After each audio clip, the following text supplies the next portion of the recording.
Well, hello, and thank you for joining the West Virginia Land Trust. Thank you, Brent. Special Places Celebration Week, where we've gone virtual for the first time. Normally, we would be in Charleston having a really fun evening, kind of a splashy event. But this year, due to COVID, we've stretched it out and made it available to everybody, wherever you are, as long as you've got an internet connection. This evening, we are really happy to bring in Dylan Jones, who is the publisher and editor-in-chief of Highland Outdoors magazine here in West Virginia, which is a great publication. We love reading it, love seeing it, love picking it up. And Dylan, welcome. Glad you could join us this evening. Hey, Brent, thank you for having me. And also a big thanks to all of you who are tuning in live and who will watch this later. Appreciate it. All right.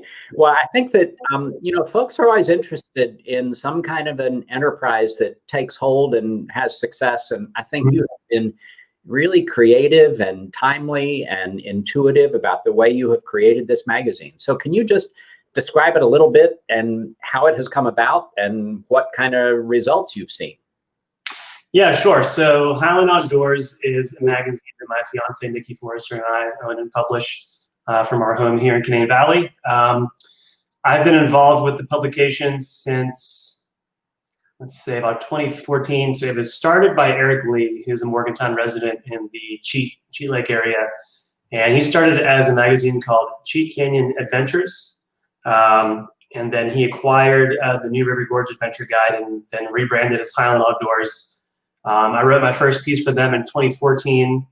I became the managing editor, I think, in 2016. And then Eric offered me the opportunity to acquire the business and take it over from him. So when Nikki and I took it over, we really saw an opportunity to take it from its roots, which was kind of a where-to, how-to tourism guide to get people out and about in the Cheat Lake area, and then of course the New River Gorge area. And we saw an opportunity to mature the publication from kind of a tourism guide to an actual magazine, where we're still providing information to residents and visitors who want to get out and explore what we have to offer here. But also we wanted to tell stories and tell kind of open the doors to issues that weren't discussed when the magazine was more of a where-to, how-to guide. So we took it over in October of 2018, and we're very pleased with what we've done with it in that time. We're very excited about the stories we've told and proud of the direction that it's gone. So it's been a really, really amazing experience. Well, it's pretty exciting, and I think you've been gutsy to take a risk. Publishing is, especially print media, is not something that's necessarily easy. And good on you. I'm really glad you've done that. You're a West Virginia native, aren't you? Yeah, I was born in Morgantown. I actually grew up in Waynesburg, Pennsylvania. When I was young, our house got undermined and our house was destroyed through longwall coal mining. So we actually moved to West Virginia in Morgantown to escape coal mining, which people are surprised to hear that we came here to flee mining. And so I've been a West Virginia resident since 1999. I think that ought to count as being native. Now, I don't know. When we first moved here, we had a neighbor who ultimately lived to be 102. And one day I was visiting with her, and at that point, I think she was 98. And I said, "Are you a West Virginia native?" And she said, no, I didn't move here until 1918. So, so I think sometimes that native label is a little bit stringent. So I think sure. I think we would count you as a native son. Yeah, in a state where that does matter. If you grew up here or didn't. I like to say that I was born in Morgantown, so I at least have that early start to my life here. Okay, there you go. What's the geographic scope of Highland Outdoors? So we mostly cover the mountainous regions that have the most outdoor recreation. So we like to say that we are the state's outdoor magazine, and we plan on expanding our coverage into the panhandles and the western part of the state. But right now we mostly cover the Morgantown area, Cooper's Rock, Chestnut Ridge, into the Alleghenies. A lot of coverage in Tucker, Pendleton, Grant, Randolph, Pocahontas counties, and then we go down the Alleghenies into the New River Gorge region. where there's, that's a huge hub of recreation for the state and for the Mid-Atlantic area. So Fayetteville, Summersville, Oak Hill, and like the New River Gorge and the Gauley River complex. Do you get into Raleigh County yet and Beckley? We have not covered anything in Beckley. I know that you guys recently acquired, is it the Pine Creek, correct? Piney Creek Gorge, yeah. Yeah. So we definitely plan on covering that and definitely expanding our coverage. So that is definitely in the works in the coming years.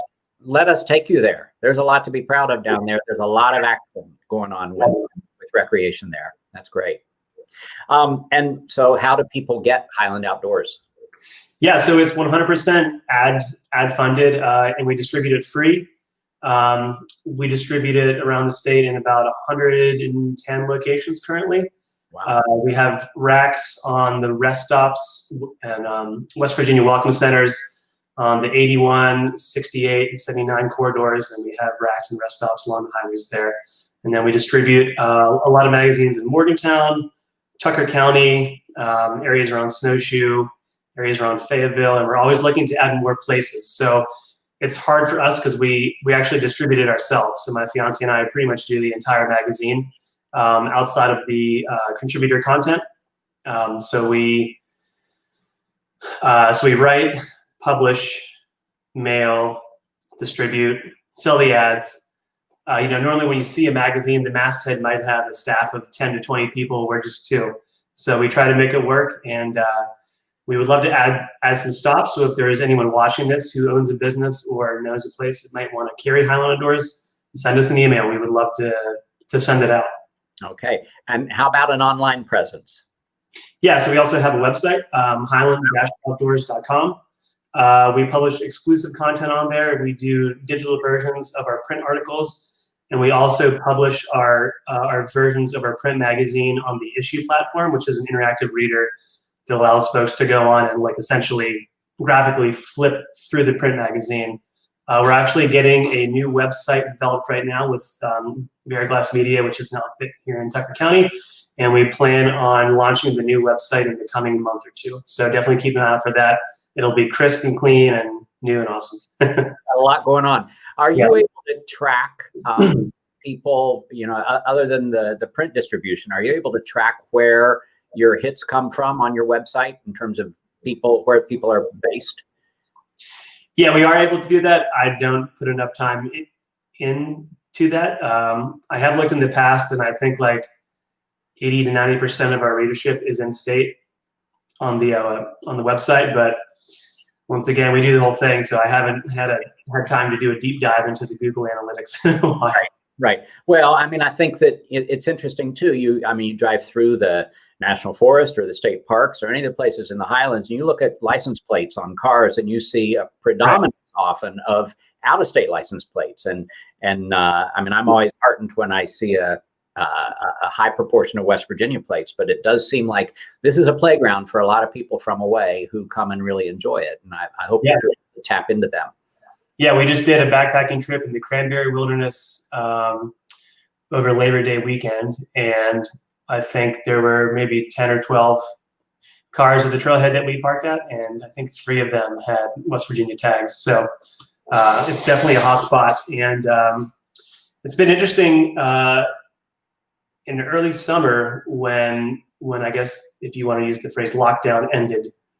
People started pouring in from out of state. We were seeing license plates from all over the country, and we were just amazed at how many people were traveling here from near and far to come recreate. Places that typically don't have a lot of visitation had a lot of usage, and we saw a lot of license plates from far away. So yeah, it's been wild. Yeah. So is COVID still sending people to the Highlands as near as you can tell? I think yes. And I think the reason behind that is that, there's a stat that we've been throwing around for decades in the state. And that's that we're within a day's drive of 60% of the population. So that's 210 million people.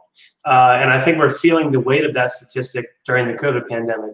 Because you had people that typically would travel south to Myrtle Beach or further. They would go out west. They would jet set around the world. and take their vacations in foreign country destinations. And now with people not being able to travel as much, I think we've really seen what a potential future is when that 60% of the U.S. population does come here. There are a lot of people that have been coming here for the first time in their lives that live just over the borders. And if you talk to a lot of the real estate companies and Airbnb folks who rent, they've had full occupancy for months, and they will probably have pretty close to full occupancy through the fall. Yeah. So business is up. We did an interview last night with Chelsea Ruby, the Commissioner of Tourism for the state of West Virginia, and she talked about the impact that COVID has had on increasing the tourism numbers that are number of tourists that are coming to West Virginia during this time, and it's been pretty phenomenal. Nothing that most people were really predicting. So, but I'm curious. I mean, so here you are. You're publishing a magazine. You're really promoting recreation. You clearly see a huge potential for recreation in West Virginia's rural mountain towns. How big do you think is this potential, and what are there some ways to harness it for our communities that are better than others? Yeah, so that's a great question, and that's something that Nikki and I and other folks spend a lot of time talking about, is the future potential of these mountain towns. West Virginia is a beautiful state. It's a rural state. It doesn't have many cities. Does Charleston, I think the Charleston is below the population threshold of what's considered a city in some account that I read. So we don't even have an actual large city in a state of 1.8 million folks. So what we do have are all these little mountain and river towns, and they are currently down on their luck. They've been left behind by extractive industry or pollution or environmental disasters like the '85 flood in Parsons that hasn't completely recovered from that event. But when I go to these places, I don't see the degradation. I don't see the poverty. I see a lot of potential. And I feel that these towns in the state are sitting on a geyser of potential that's just waiting to explode. I really feel the positive pressure is building. I live here in Canadian Valley, which is right outside Davis, which has been an adventure hub for the eastern mountainous part of the state for quite some time. And it's definitely an area that a lot of folks flock to. But when I think about the gold standard of what a mountain town can be in the state, I think of Fayetteville down at the New River Gorge. You have a town that is near as the mid '80s is when rock climbing really took off there. Rafting had been there for some time, but the town was still pretty quiet coal town in the early to mid '80s. And folks moved in, climber folks and paddlers moved in, and they grew the town to what it is today. And it is a vibrant mountain town full of vibrant businesses, retail shops, outdoor gear suppliers, restaurants, and the businesses that also benefit from those businesses. And I think that other towns in the state could use what's happened in Fayetteville over the decades as a really positive model for change. Is there anything that you think those communities, if they want to develop for tourism, should not do? Absolutely. I think one big thing is that towns need to pass ordinances that prevent rampant development and the infusion of chain or kind of corporate-owned businesses into their downtown areas. Fayetteville and Davis both have done a pretty successful job of keeping large chain stores and restaurants out of their downtown areas. Another big thing that's currently a topic right now, not only in this state's mountain towns, but especially out west, is the acquisition of property to be rented out as an Airbnb. So I was just talking to a friend down in Fayetteville, and she was telling me that there's been a lot of acquisition of homes to be converted into Airbnbs for just rental purposes. And so while that can be good and increase tourism, what it also can do is it can prevent folks like me who want to live in these places, who don't have a high salary, who are then competing for these properties. And affordable housing is definitely an issue, especially here in Davis. There's not a lot of stuff on the market. We're a second home market for the DC area. So we're competing with sky high prices and people who are scooping properties up, the day they go on the market. So I don't know the solution, but I know that it's an issue that needs to be addressed, whether that happens through a municipal or a county ordinance or something like that. Yeah, in many ways, I think it sort of repeats the history of Aspen and Vail and some of those places in the West where suddenly the workforce, the people that live there all the time, have trouble getting access to affordable housing. Yeah, so I would say that that's not as big of an issue here yet. But if steps aren't taken to prevent that, I think that it's inevitable that areas like Fayetteville and Davis will eventually, it might be 10, 20, or 50 years, become like some of these towns out west, Boulder, Moab, Boise, Charleston could be a Boise. So we will see what happens, but I think it is inevitable as people move east under threat of climate change or just discover what the state has and the potential that we have here. So I'm excited to see the growth, but I'm also curious to see how it's handled. Yeah. So outdoor recreation offers, especially in West Virginia, so many different kinds of opportunities. I mean, we had an interview with Danny Twilley from WVU's Outdoor Economic Development Collaborative yesterday, and he talks about, climbing and paddling and camping and hiking and mountain biking and all these different perspectives that can be brought to bear on outdoor recreation that many other states don't have the rich depth of or the multiplicity of these kinds of opportunities. And there's also the traditional hunting and fishing that goes on. Mm-hmm. But I'm curious, you've mentioned Fayetteville and Davis. Do you think that specifically within that realm of activities that trail-based tourism is is a high priority or has the greatest potential, or how does it compare to some of the others? Yeah, I think that's a big movement right now, and I'm glad that we switched to this topic. I didn't want to get doom and gloom with the development of our towns, and I really want to talk about the positive things happening here. We have so much potential for new trails. So trail-based tourism, in my mind, is you can have a lot of public lands, which we're fortunate right here in Canyon Valley to be surrounded by a vast network of public lands. One of the newest ones, which of course is Yellow Creek Preserve, which was acquired by the Land Trust, and we go there often, and that's a great place. And there are trails there, and so you can have public lands, and there's a small segment of folks who want to travel to places that are completely undeveloped and have this immersive experience. But that segment isn't enough to sustain a tourism economy. So to bring people in, you need trails, not just trails, but quality and quantity of trails. So you need world-class hiking, biking trails, climbing trails to get to access, the cliffs in places like Fayetteville.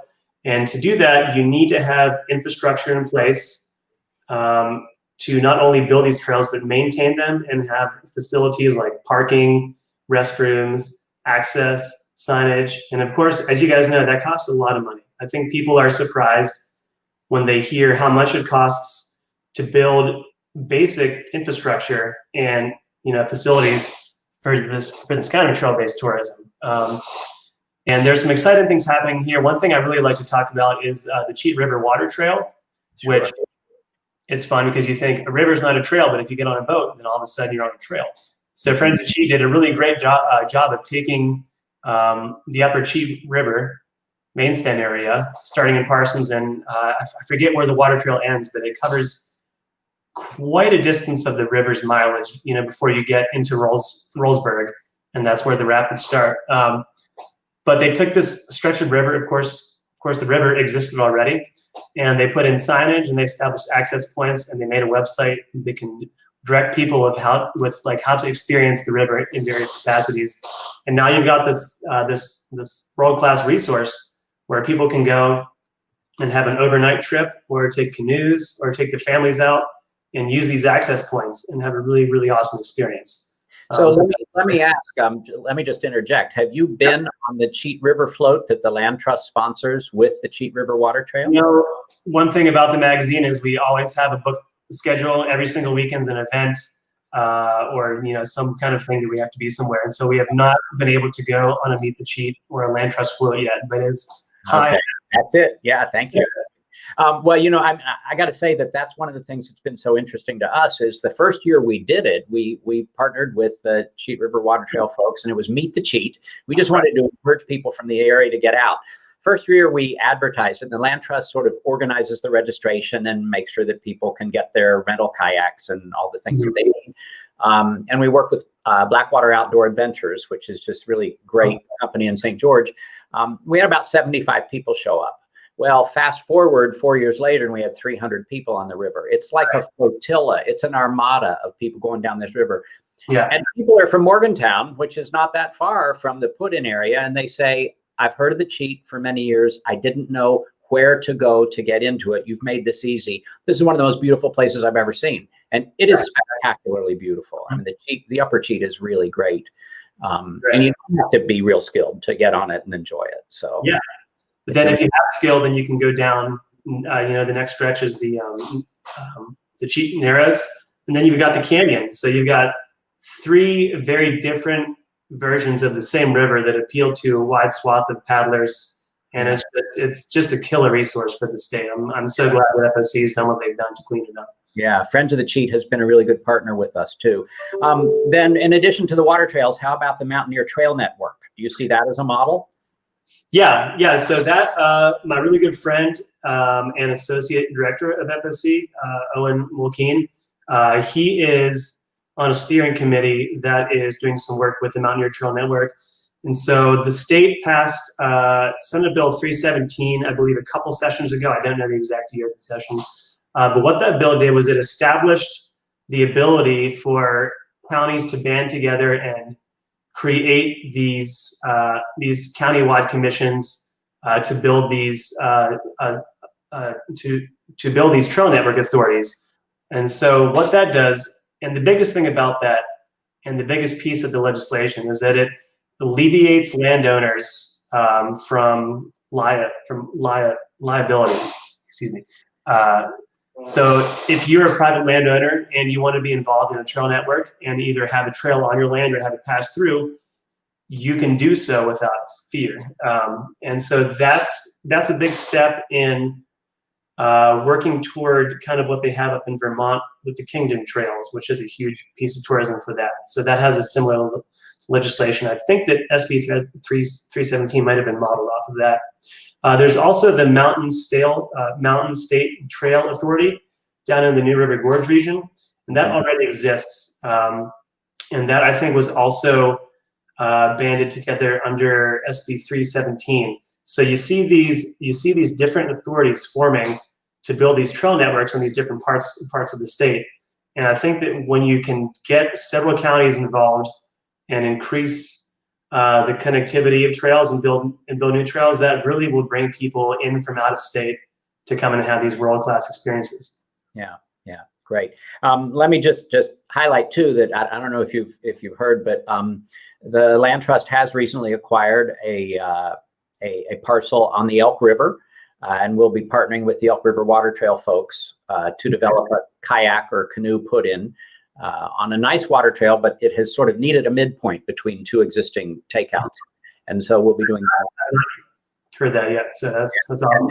And then at the other end of the size scale, we've got our Mammoth Project in eastern Kanawha County, 4,800 acres, big acquisition, and we are going to be looking at it as a recreation destination also for eastern Kanawha County, but it probably will draw some of the people who like to go to Fayetteville as well, and it'll build also links with those river towns that are on the Kanawha River southeast of Charleston. So yeah, I also think as visitation increases in places like Fayetteville, here in Tucker County area, people who typically go to those places might be looking for something new to do, either as things get a little more crowded, or they've just been doing the same thing for quite some time. So I really think people are going to be branching out, going to places like Needles Eye, Piney Creek Gorge, Yellow Creek, places that don't have a lot of visitation yet, but have a lot of potential to spread out the usage in these areas. Yeah.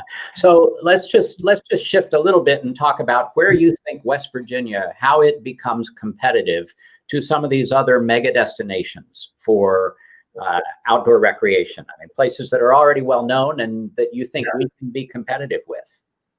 I think we are competitive. I also think that we should really enjoy the golden age that we're in right now, where we are competitive and we have a lot of resources with more on the way, but the visitation numbers are still significantly lower than these other places. So for people who like a little bit more solitude, this is an amazing time to be in the state. And like I said, it's just inevitable that I think that more people will come here, which is, ultimately what we do want, because the alternatives is to revert to an extractive industry economy, which I think that folks like us are trying to diversify and move forward from. So I think that we compete, which we already do, but I think that we can compete more by having more trails, better access, and I really think by developing West Virginia's mountain towns. I look at places like Rollsburg, Parsons, up here along the Cheat, Mount Hope, Oak Hill, Summersville, which are the communities surrounding Fayetteville, and all these places have so much potential. And if we can grow those towns and increase the footprint of the kind of vibrant outdoor adventure culture that exists in small places in this state, then I really think that makes us a lot more competitive than we are now. Mm-hmm. If you were to map West Virginia's miles of rivers and trails, I mean, that exercise has pretty much been done, hasn't it? And we end up being pretty competitive, isn't that right? Yeah, so Greg Corio and some folks at WVU, and then T. Grant Lewis, who we did a profile on down at WVU Tech in Beckley, they've been doing a lot of, they've been spearheading projects to really do a quantitative and also qualitative map of all the recreational resources that we have in the state. And when I talked to T. Grant Lewis, he said that what they found is that just in the New River Gorge region alone, within a 90-minute drive of that region, which I guess the hub would be Fayetteville, you have more miles of navigable whitewater, of mountain bike trails, hiking trails, and climbing routes than big destinations like Moab, Asheville, Boulder. And so these are places that people flock to because they're so well known. But people can come here and they can have world-class recreational experiences in almost any sport they want to do, and have access to more miles of trails with less people than those other places currently have. So we're in a really good age right now. Yeah, I did an interview early this week with Kathy Matea, and I said, what are your hopes for West Virginia? And she said, oh, I want everybody to love it, and I really don't want anybody to know about it. And I think there is that tug of, you want people to come here and appreciate it, but at the same time, you want it to remain a small town, which is sort of what the state is in many ways. Yeah, and that's something that Nikki and I definitely wrestle with the magazine. We are publishing something that is directly encouraging people to come here and take advantage of all the stuff we have here. But we also love going out on the local trail and not seeing anyone and getting that solitude.